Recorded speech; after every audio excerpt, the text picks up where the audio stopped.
Right, guys, put me in the mood for a bit of maths tonight, you have. So I'm going to do another one, just for why not, like. So let's take a look at the dreaded adiabatic equation. Like, oh no, we're not going to go through this, Craig, are we? Why? Point. So in simple terms, we use the equations to determine how quickly a conductor will reach its maximum temperature. And we assume that no heat loss is available, therefore we work it out on sort of the worst case scenario, okay? So that's the point of it, like. So the first thing we're going to work out is time, and then you look at this equation and you're like, oh my God, what does this mean? Like, well, time equals k squared times s squared divided by I2. Time, T is time, K is the temperature factor. Generally, this is going to be 115, like, explain why in a minute.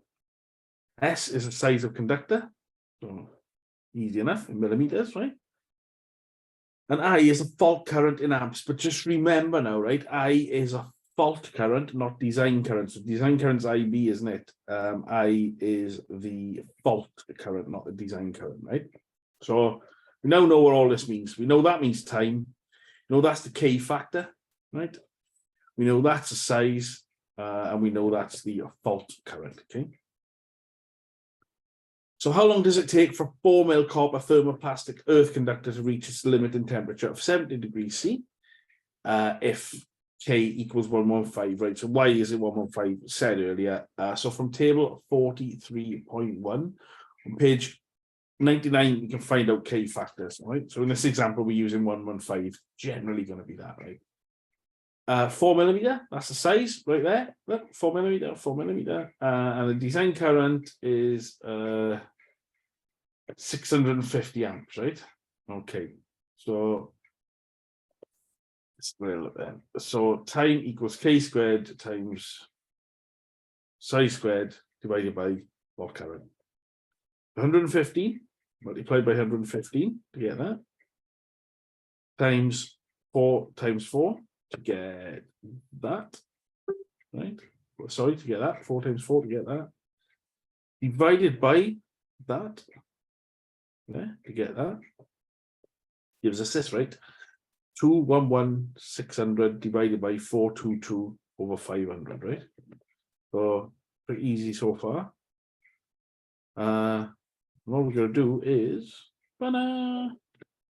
70 degrees is reached in 0.5 of a second. So the device will trip in the permitted time, right? So that's time. Now we need to get the size, right? A little bit more complicated, I suppose, but size equals, this is a square root. If you don't know how to use a square root, learn how to use a square root for this bit. So size equals watt current multiplied by time divided by K. So we're going to square root of that equation. So we're going to do that sum now and then divide it by that. And hopefully get the answer, right? So page 199, we're going to have a little look at for that equation, right?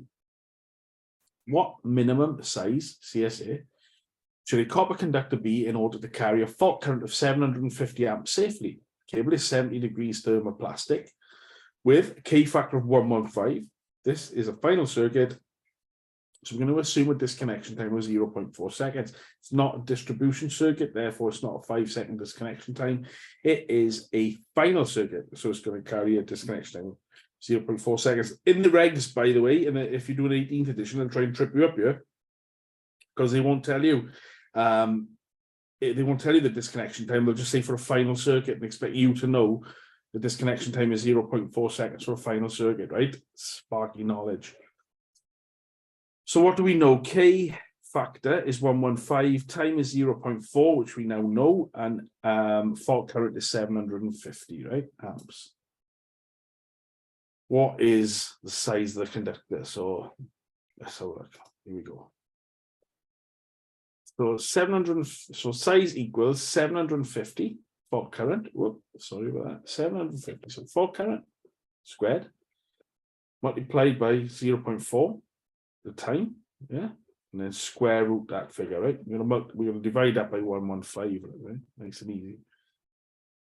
So if we square root that, gives us 225,000 divided by 115.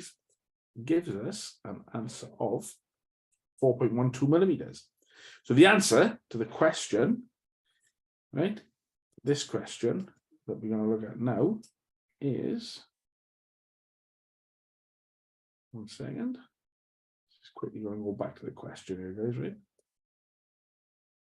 The answer to that question, what is the minimum size? 4.22, right? But no such thing as a 4.22 mil cable, is there? So what we're going to do?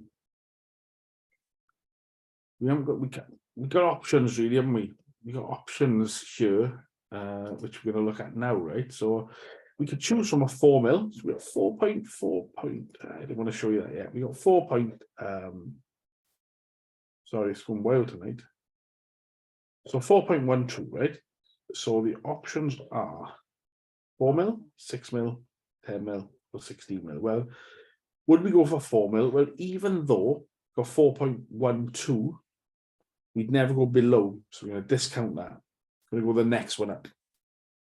6 mil.